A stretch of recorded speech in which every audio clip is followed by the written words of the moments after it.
Welcome to another episode of the Federal Newswire Lunch Hour Podcast with your host, Andrew Langer.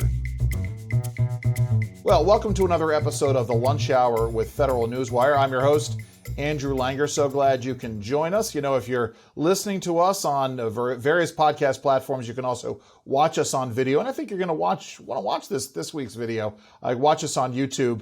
If you're watching us on YouTube and you want to be a little more portable, you can also listen to us on whatever podcast platform you want to listen to us on. We're out there wherever fine podcasts are found.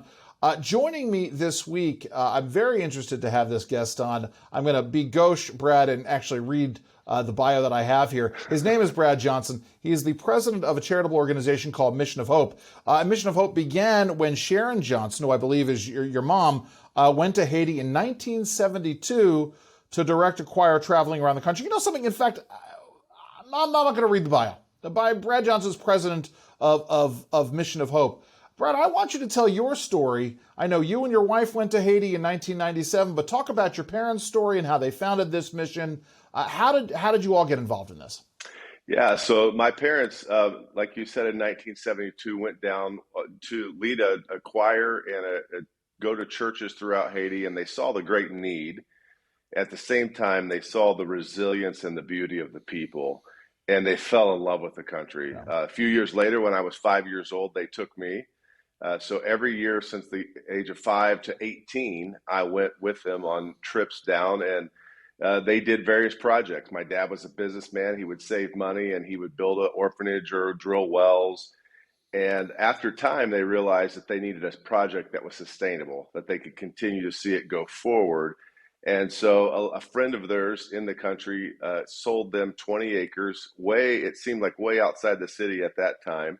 And they were able to have that until 1996, when my wife and I had been married a year. We went down to Haiti on a mission trip like I had since I was 5 years old. And a father came running up to us and said his baby was sick.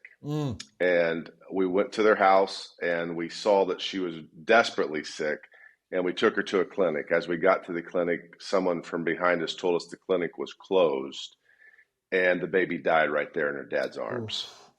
And that changed our lives. And we just felt like God asked us if we would go to Haiti and help change that country. And so we went in 1998 with a vision of seeing Haiti transformed. And what's happened since then has been truly miraculous. The U.S. military was there when we got there in 98. They built a school for us. First day, we had 230 students in our classrooms. And the kids were fainting in the class because they were malnourished. Yeah. So we started a nutrition program. If you fast forward 25 years to today, we have 16,000 kids in our school system throughout Haiti. We also have 125,000 children that we're feeding daily throughout the country. And we have a technical school, sports complex, a full hospital. We've built right around 2,000 homes since the big earthquake in 2010. And the big thing right now is we have 420 full-time Haitian staff that are dedicated to see their nation changed, and they're working daily right now to do that. I want to talk to you all about that, and I was remiss in that I didn't say, for those of you who are listening and not watching, Brad is actually joining us here from the Dominican Republic. A lot of folks don't know, or many folks may, but the Dominican Republic and Haiti are on the same island, Hispaniola, essentially separated down the middle. And for many, many years, folks have talked about the contrasting differences between the DR and Haiti. One, having a French background, the other having a Spanish background. But talk about the differences in terms of the needs between the two countries, because I know you're also doing work in the DR. Talk about the differences in the needs. Then I want to go back, and I really want to peel back things that are happening on the ground in Haiti. Absolutely. Well, the Dominican Republic, first of all, the entire island's a fantastic island. Yeah. That's one of the most beautiful. Both people are very different, very industrious on both sides of the island. The Dominican Republic has a ton more opportunity. That's the best way I would say it. Whether it be through Major League Baseball, tourism, the industries that are here just lend itself to more opportunity, which is why there's 2+ million Haitians that are over here for that opportunity. Sure. They want to be in their homeland. They lack opportunity there, so they come here. But we are able to work with local churches, schools, sports programs here throughout the country in the Dominican Republic to help them see life transformation and continue to have better opportunity for what we believe is most important for them to have a relationship with who Jesus is, and then to understand the fullness of the opportunity they have that God's given them. And that's to use their skills to make their countries better. Let's talk about that. And about, because, I came to faith later in life myself. And, I was raised in essentially an agnostic household, not atheistic, but really an agnostic household. And I had a conversation with my mother, who was a Peace Corps volunteer in the late 1960s. And she cherished that experience. And we were talking about the difference between Peace Corps work and mission trips. My wife is a physician. She does medical mission work as well. And so one of the things I talked about, because my mother was kind of offended at the idea of faith being involved, but I tried to explain to her, and I think I did at least a reasonable job, explain to her the importance of faith and using faith as an underpinning in this mission work in terms of giving people hope. That's what you're saying. It's the mission of hope. Talk about talk about faith and why that faith aspect is so vital, and why, when you don't have that faith component, why missionary work or why this kind of humanitarian work doesn't quite do what you think it's going to do. Yeah, that's a great question. For us, and I think biblically, we see that Jesus is the hope of the world. And Sure. He says that He came to give us life and life in abundance. For us, the reason why we do what we do is because of who He is in us. And we believe that Christ has called us to do more things for Him. So, any place we go, we work with all people, no matter Sure. what background they are, no matter where they come from, because a need is a need, and we want to help meet that need. But the reason that we personally do it or organizationally do it is because of who Jesus is to us. Right. And we believe that He's called us to go in and be His hands and feet and the body of Christ here on this earth. And so, we bring missions trips, like you said, your wife goes on them. We bring medical trips to Haiti and the Dominican Republic to do just that, to meet the need.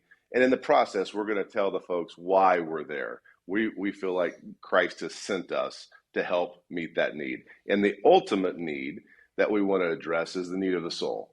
Right. And that's where we feel like Christ fills that need and makes it complete. But when I want to drill down on this, because it's that filling of the soul. And yes, I agree with you. You serve anybody who wants to, who has a need, comes and gets served. But in terms of giving them that hope, that there's something else out there, because you get a place like Haiti, and I want to talk about this. Haiti has been mired in chaos for so long that it's very easy to collapse into despair. Mm-hmm. And if you have that hope, talk about why that hope is important, why that hope for the future is so important. Yeah, so one of the things that I talk to folks a lot about Haiti, and Haiti has taught me personally so much about life and Right. about faith. Because, growing up in North America, so much of our faith is based on things. Yes. That, comforts. And when you strip all that away and you have nothing but faith, that's what I've learned from the people of Haiti, is they've stripped it down to a relationship with God is what makes them exist many days. It's that hope. And so for us, as we work in the countries here on this island, I think that helping people understand who Christ is and what He's done for them is essential for them, because there's not all these other outside distractions and things that they have. So this is, I think, imperative for them to understand. And again, they've taught us, because they have so little, but yet when you walk into their village and you go, wow, they have maybe a little piece of land, but they have crazy joy. Right. They have peace. And so that teaches us that what we really need is maybe not all the stuff, but a relationship with the living God. But yeah. So let me ask you, because I know Mission of Hope is based in Texas. How much time do you spend down on the island, either in Haiti or in the DR? So personally, it fluctuates. Right now, not much in Haiti, just because of politically where it's at. Right. Um, uh, about half of my time right now is spent here in the Dominican Republic as we launch this campus and the ministry here, and then the rest of the time for me personally is going to be spent speaking in churches, Sure. meeting with individuals to help fulfill the vision that we feel like God's called us to here. Our staff in the United States predominantly is supporting the field work. Right. So in Haiti, the 420 staff, they're supporting them, helping them do what they do, and then we're building the Dominican staff here so that at some point we'll back out and allow them to run, and we'll be a support base to them as well. And you do tours of churches and other civic organizations to both find volunteers and raise money for it. We'll get more into that in a second. So your mom and dad went down there in the early 1970s. You went a couple of years later. Haiti has gone through its cycles, hasn't it? Yeah. But yet it just seems, I was just talking to a colleague about the work of, I don't know if you're familiar with him, a Peruvian scholar named Hernando de Soto, who wrote a book called The Mystery of Capital. He talks about Haiti quite a bit, and Haiti and access to property. And this is something you mentioned. Somebody sold you guys a piece of property outside of, I would think, Port-au-Prince. And Hernando de Soto talks about how difficult it is to acquire private property and how that relates to issues of political stability and prosperity. Let's talk about how Haiti has changed for the good over the years. Let's talk about how Haiti has changed for the bad, but let's talk also about how Haiti hasn't changed and what needs to change over the day. Or you may not listen, and you may not want to because you may not want to jeopardize things, and I'll give you an easy out there, but would love to hear sort of about your impressions about the way things have changed over time.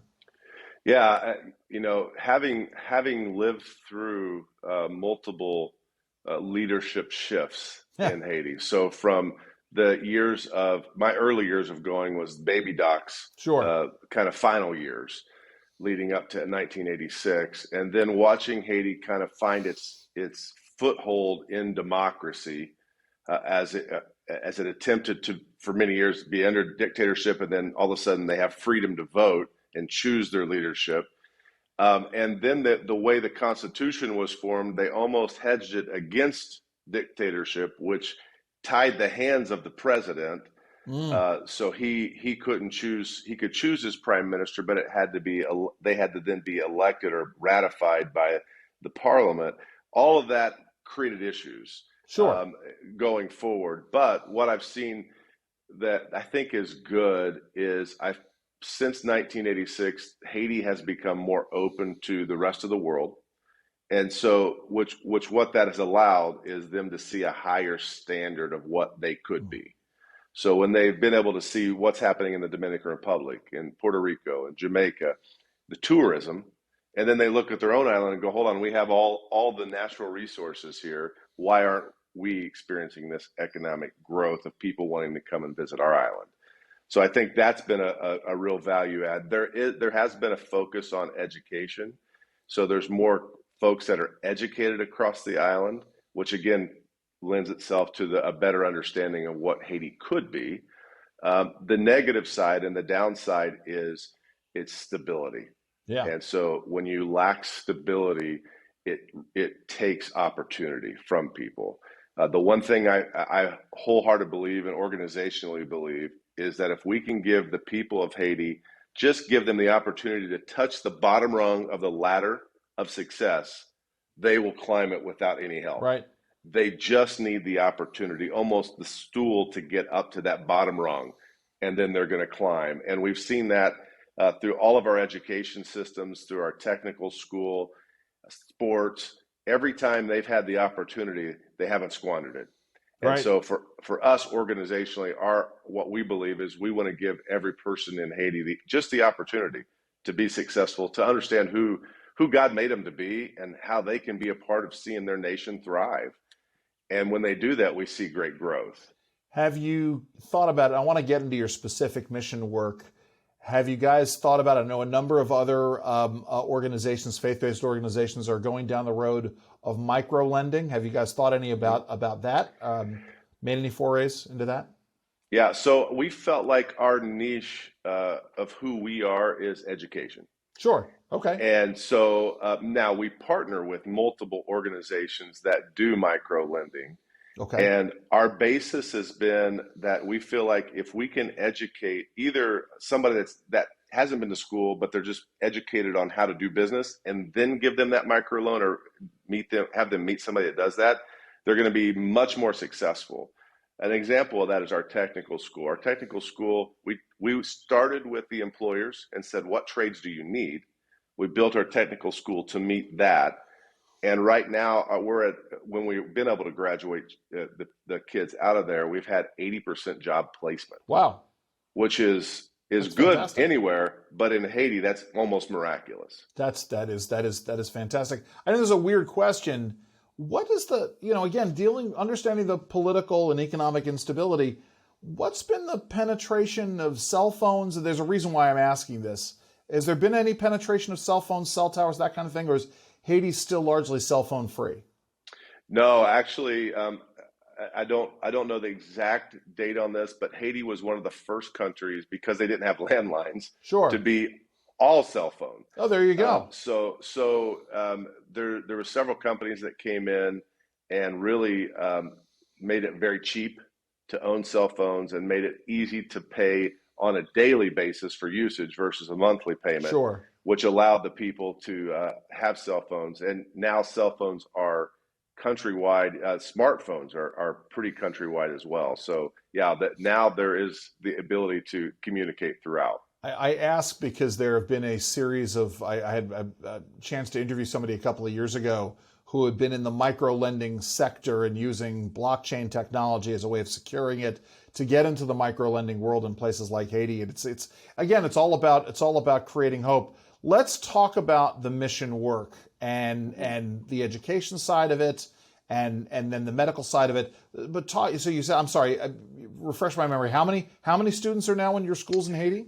We have 16,000 wow. Kids that are in our schools. And to be quite honest, we have that many on a waiting list. Okay. To join our schools. Very important. We're running right now to get those kids, the 16,000 we have in, sponsored, so that we can open the doors for the next 16,000. Sure. And part with that for us is the nutrition side. Yeah. We feel like it's very important. Those two run hand in hand. If a child's doesn't have the nutritional value they need in a day, it's very hard for them to focus in the classroom. Right. So we've paired all of our nutrition program with schools. So even the 125,000 kids, those are predominantly in schools that we're feeding those children. And the reason we do that is because what we found on baseline data is not only do their height and their weight go up, but their GPA goes up, their Sure. attendance goes up, and the school's enrollment goes up, because mom and dad now go, if I send my child to this school, they'll have a meal and an education. So the meals have played a critical part in us expanding and really seeing transformation in a lot of children. And you're doing similar work in the Dominican Republic. What's the school population there, or is it just burgeoning? Tell us about that. Yeah, we've just launched education here. We've walked a little slower because they do have a fairly good education Sure. system already in place. So we've met with Minister of Education in the Dominican Republic, and we're asking how do we walk alongside? Are there underprivileged children that we can work with? And so they're introducing us to those. And the other thing that we're trying to figure out, this is not just the Dominican Republic, but in the Bahamas, in Turks and Caicos, is how do we work with the Haitian population that are there but can't get to school because Right. they don't have the right paperwork to be legal in that country. Ah. And so that's something that our team is addressing right now, of how do we educate anywhere Haitian children are but don't have the opportunity for a good education. So part and parcel of this, obviously, nutrition, education. Then there's the medical care side. My wife had done some work in Africa over the years, actually taken one of my daughters with her there, which was an eye-opening experience for that daughter. But talk about the medical side of it and how vital that is. Yeah, so one of the things that we feel very strongly about is that there's churches all over the world, and so we go into a community and we actually work with that local church, and we say, what's the needs in your community? Many times medical is going to come up. Sure. And so what we do then is we work with local hospitals, clinics, and obviously the regional governments, and we'll bring in specialties from the United States that will work usually in the church to host the clinics because they're in regions that are hard to access clinics or hospitals. Sure. And most places, they feel very good about us doing that because we take the load off of them because people Sure. can't pay to go in.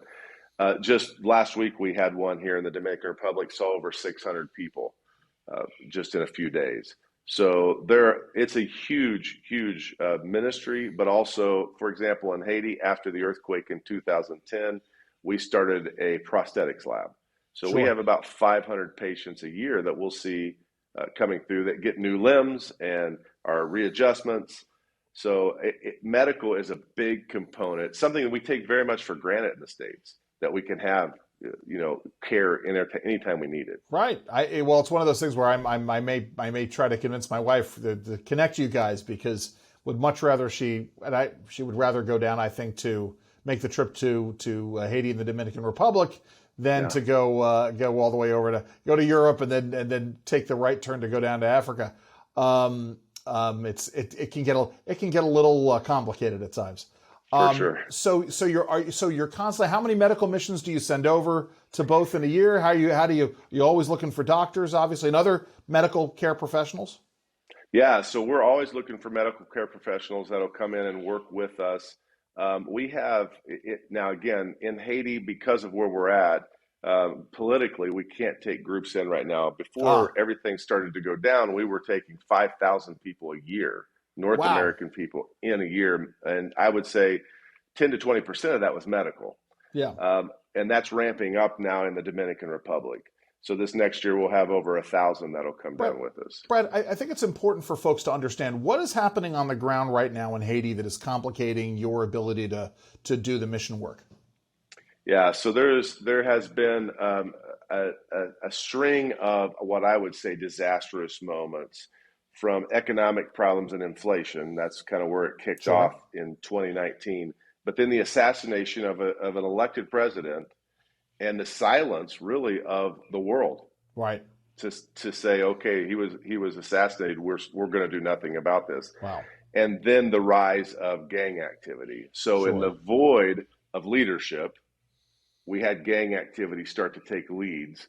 And now it's spread throughout the communities around Port-au-Prince predominantly, but that's the capital, and that's where we're basically at. That they've went in and they've taken villages over, and the people that have lived their entire lives have left, and the villages are empty now. Wow. Only gang controlled. So it's just not safe for us to take groups in. And to be honest, the problem that exists is there's a compounding issue now, because now the UN would say there's over 100,000 kids that are at risk of dying from starvation, 600 and some miles off of the United States shores. Yeah. That's unacceptable. Right. There are people being held hostage right now, both literally by these gangs, but also a whole nation being held hostage from having opportunity to go forward, kids that can't go to school because gangs have been allowed to take over. So right now, our staff is still working very strong in Haiti. It's a different way to work, but they're still getting food out. 70% of our schools are still operational, but we're just believing that there's going to be action that can take these gangs back so people can have opportunity to live normal lives. Yeah, and the greater attention has to be paid by this administration in terms of leadership in places like that. One would have. Anyway, I'm not that we need to go down a political road, because this really shouldn't be a political issue. This is really about helping people, isn't it? It is. They are number one. They're our neighbors. Yes. And when we see the mass numbers of people from Haiti that are leaving Haiti to go to the Dominican Republic, to all the islands surrounding, and the United States. Sure. That is an indicator that there's a major problem at home.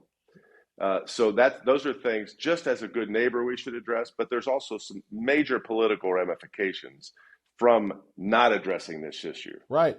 Well, listen, I mean, again, we're dealing with border issues in the United States. Somebody I know recently asked the question, I don't know, she didn't understand, how are these Haitian refugees getting from Haiti to Mexico? Well, it's the Caribbean. You get across the Caribbean, you probably go over to the Dominican Republic and you catch a boat and the boat goes.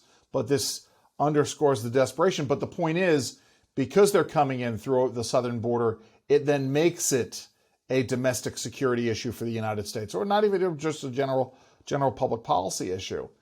Let me ask you this. I mean, normally, and I don't want to downplay the seriousness by asking you about your spare time. This is a family enterprise for you. Your parents, now you, your wife, the other family members. Talk about that. It started for sure with our family, and very proud of my parents and introducing us and the passion that they've always lived. They're still living and still love Haiti and the people of Haiti. My kids two of them were adopted from Haiti. Our oldest is a United States Marine now, serving in Japan. Semper Fi.